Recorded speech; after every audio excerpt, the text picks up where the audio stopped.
السلام عليكم. magacayga waa maxamed faarax. waxaan jeclahay inaan idiin soo gudbiyo videogii labaad ee ku saabsanaa Somali Software House-ka ee markaas aan introduction-kiisa video hore aan kusoo gudbiyo. Second video waxaan rabaa inaan uga hadlo inaan u gudagalo adeegyada markaas aan soo gudbinayno. adeega koowaad oo aan rabo inaan idiin soo gudbiyo xitaa electronic commerce, digital commerce-ga caalamka dirtaan isticmaal qaabka markaas loogu suuq geeyo. waxaa idin sameynaynaa markaas website-yo oo nooc kasta aan u baahan tahay inaan idiin soo gudbino.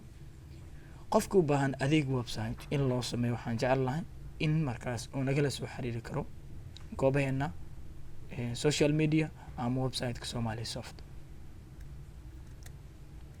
second waxaan jeclahay at the time aan website-ka sameynayno waxaan haysanaa shaqaale markaas oo company-ga Somali Soft u carbiyeysan in markaas ay analyze gareeyaan website-ka qaabka uu noqonayo, in markaasna aad heshid qualify traffic in website-kaaga markii la sameeyo oo qof kasto ama product kasto aad rabtid in markaas aad ku suuq geysid online, in markaas ay ku analyze gareynayaan the best solution in markaas idin soo gudbin doona insha Allah taala. markii analyze gareeyaan kadib waxaan jeclahay in markaas idin soo gudbiyo adeegeena sida markaas designing-ka, haddii ahayd graphic design, haddii ahayd development. at the time markaas aan rabno in markaas develop gareyno waxaan isticmaalaynaa design aad la dhici doontid development qaabka markaas the best in loo develop gareeyo website-ka iyo in loo isticmaalo content aad la dhici doonto insha Allah, images iyo video markaas haddii website-kaaga video uu ku saabsan yahay insha Allah taala. waxaa kaloo jiro marka website-kaada aan sameyno oo website-kaaga uu ka dhisan yahay dhinaca content-ga, uu ka dhisan yahay dhinaca designing-ka, graphic design, video haddii website-kaaga uu quseeyo, haddii uu yahay just website simple ah, whatever markii la complete gareeyo kadib waxaan jeclahay inaan idiin soo gudbino adeega markaas search engine optimization.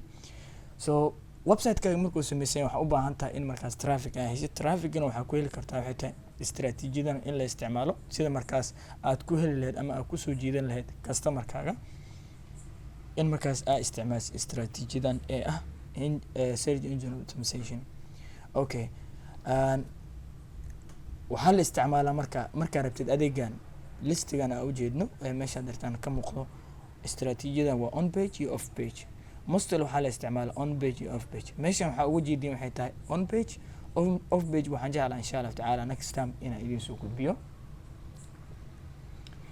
marka intaas soo complete gareyno haddii ahayd content designing-ka iyo development oo website-kaaga almost qofka traffic markuu ka dhex raadiyo product-gaaga, markuu yahay glasses markuu ka dhex raadiyo Google oo soo heladan website-kaaga oo imaan karo website-kaaga markuu imaado adeegyadaada sidaas markaas aad ku gaarsiin kartid caalamka meel walba ay noqoto.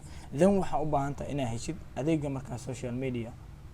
okay, waxaa ognahay caalamka dirtaan qof kastoo wuxuu isticmaalaa social media qofba si uu isticmaala, laakiin dhinaca markaas adeegyada in markaas product-gaaga aad ku salgarayso waxaan jeclahay inaan idiin soo gudbino shaqaale markaas u carbiyeysan inay kuu soo gudbiyaan adeegyada social media product-yadaada si easy ah ay ku gaarsiiyaan qof kasta oo jooga gurigiisa, haddii ahayd xafiiskiisa, haddii ahayd goob kasta markaas inaan ku gaarsiino product-gaagana dal iyo dibad qof kasta meeshuu joogo insha Allah taala online-ka inuu kaaga gadan karo website-kaaga adeegyadaada aad ku gudbin kartid.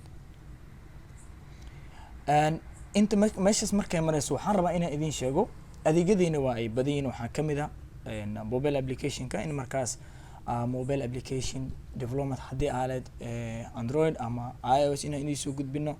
waxaa adeegyadiina ka mid oo kale haddii ahayd desktop application. waxaan jeclahay adeegyadaas oo kalena xilli kale inaan ka hadlo, balse maanta waxaan rabaa inaan sida hore idinku soo sheegay idin soo gudbiyo electronic commerce. muxuu ka saacidi karaa electronic commerce? product-gaaga in markaas si easy ah aad ku gaarsiiso ama ganacsigaaga si fudud inaad ku gaarsiiso qof kasta oo isticmaalo social media ama nadweyga caalamka. So waxaan jeclahay istiraatiijiyada cusub inaan kusoo gudbiyo ama aan soo kordhino haddaan nahay ummadda Soomaaliyeed. So waxaan jeclahay videogan qof kastoo daawada inuu gaarsiiyo maybe qof walaalkiisa u baahan, saaxiibkiisa u baahan, ama qof markaas danaynaya inuu jiro. Waxaan jeclahay inay nala soo xiriiraan qofka u baahan adeegyada hore aan kugu soo sheegay. Video hore aa u daawateen inta qofood ee share gareys aad ugu mahadcelinaa. waxaan jeclahay talo iyo tusaale inaan noo soo gudbisan adeegyada markaas step by step. waxaan jeclahay inaan idin soo gudbiyo, waana mahadsantihiin. waxaan jeclahay videogan sidoo kale inaad share gareyn doontaan, aadna gaarsiin doontaan qof kastoo markaas aad ku tabaysaan inuu u baahan yahay. aad u mahadsantihiin. thank you mar labaad iyo mar saddexaad. assalaamu calaykum.